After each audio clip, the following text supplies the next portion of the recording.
What's up, everyone? Today I'm going to show you how to beat the Pacifist challenge in Dead Rails. This method works with any amount of players. The more players, the better. You need someone using the miner class for this to work, and a conductor class would make it much faster.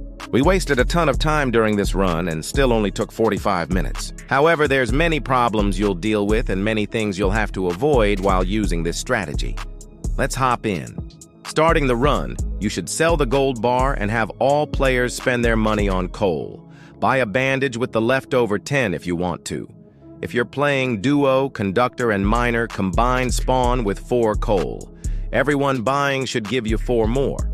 That means you'll start your run with 8, which can get you to the second safe zone without stopping. This is where the miner class comes into play. In the beginning, mining every ore is extremely important. Looting buildings is almost impossible in Pacifist because you can't kill anything, but mining ores doesn't have this problem.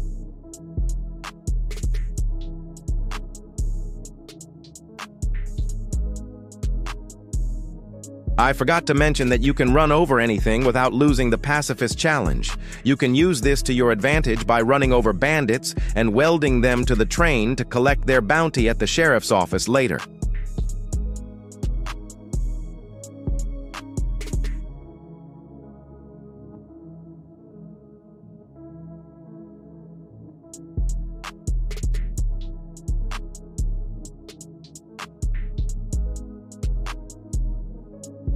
You can stand next to a wall that's facing away from the door if you want to check for zombies.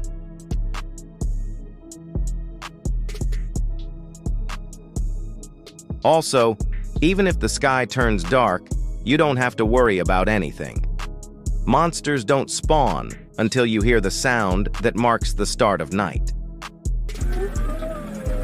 During night, drive the train the whole time and do not slow down. There's no hope of surviving if even a single werewolf, fast zombie, or vampire reaches the train. I recommend staying at full speed, or at least above the speed a fast zombie can move. Here's the golden rule of this mode: never stop at a town. At the first safe zone, sell everything you found so far. I'd recommend buying the rest of the coal that you need here. Since we're using conductor, you need 16 total. Since we're at 10K, you'll need around 14. After that, buy bandages and snake oil. If coal isn't available, then spend everything on snake oil and bandages. You'll need around 2 to 3 snake oils to pass the ending, but 2 extra is recommended just in case, which makes it 5. You can get much closer to a building if an ore is behind it, versus when it's in front of it, because when you pass a building, the zombies will start chasing you. You'll have to get out of its detection before mining the ore. Behind a building, you won't have to deal with any of that, so you can go a lot closer.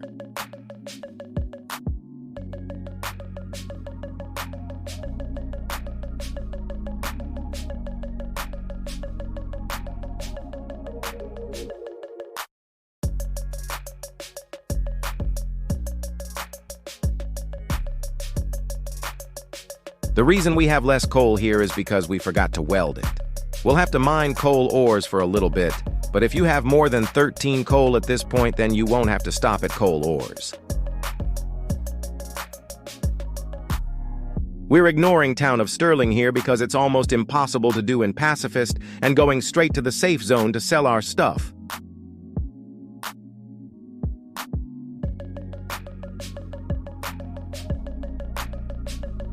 Here we're getting more coal.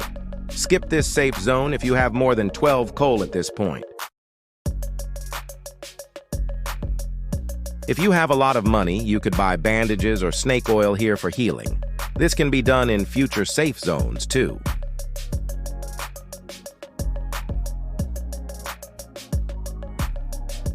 Remember, never stop your train when it's night unless you're in a safe zone.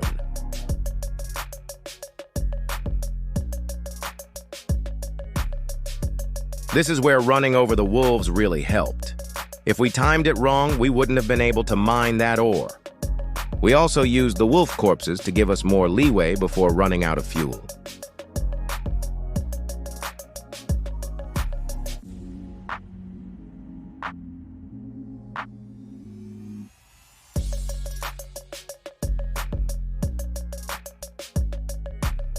We're skipping this safe zone other than to refuel the train because we barely found anything between 20,000 and 30,000 meters. If you haven't bought any snake oil or bandages yet, now is the time.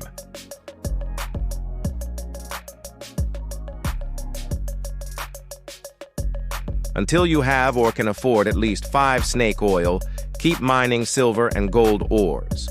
I would assume that by this point you would have enough coal to finish the game. Just a reminder, by here, you only need 10 coal. We're mining more than usual in this run because we were doing the recommended dosage challenge at the same time, which requires using 10 snake oils in 10 seconds. If a wolf pack spawns with a werewolf near an ore, don't risk it, because if a werewolf reaches you, you're basically already dead.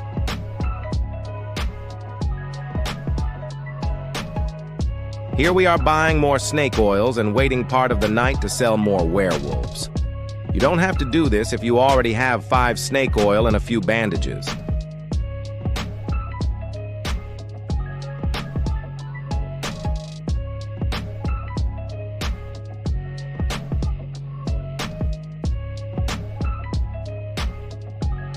Don't stop at that building. It's an opportunity for more coal, but the risk still outweighs the reward. It's also pointless if you have more than 8 coal around this area. Even if you're out of coal, stick to coal ores.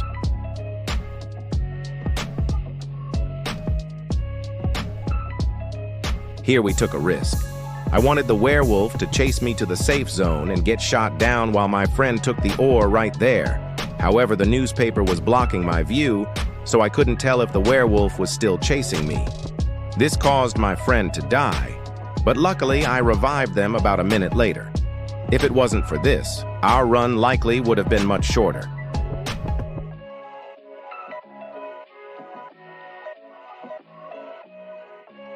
Right as I revived my friend, it was almost nighttime. Good thing that we were close to the safe zone here. From this safe zone onwards, all you have to do is buy extra snake oil and bandages because you would already have enough coal to easily reach the end, and weapons are useless as well. We're refueling our train and making our way to 60,000 meters.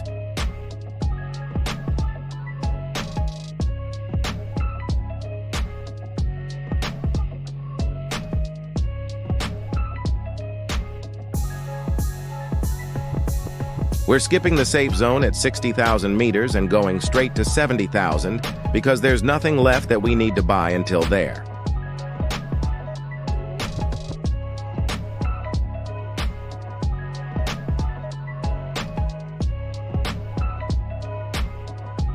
Now we're at the 70K safe zone.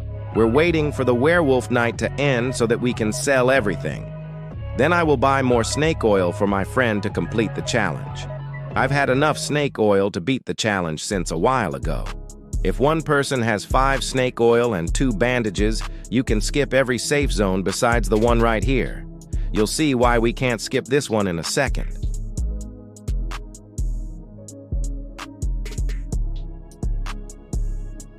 The reason we're not skipping this safe zone is because I am leaving my friend here. The reason I'm doing this is to guarantee a win once I turn the wheel that lowers the bridge. If I didn't do this, there's a risk of dying in the 4 minutes of wait time. They will be completely safe at 70K for the remainder of the run because I won't take any longer than 1 to 2 more nights to finish, so the turrets at the safe zone won't run out.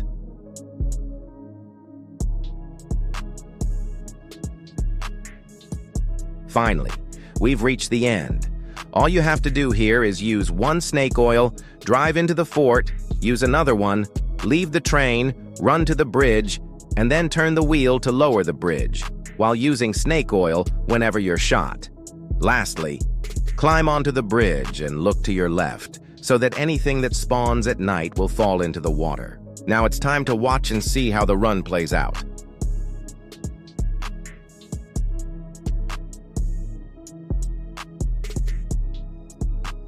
Make sure to keep facing left for most of the 4 minutes if night comes. Werewolves are no problem no matter which side you're facing. However, for zombies and vampires, keep facing left and you're fine. Lightning nights are actually the most dangerous because you get 1 shot if you're struck. You basically have a small chance of dying and not being able to prevent it. The chances of both people being struck is astronomically low, so you likely won't have to worry about that. And that's how we beat Pacifist super easily. Thanks for watching and see you in the next video.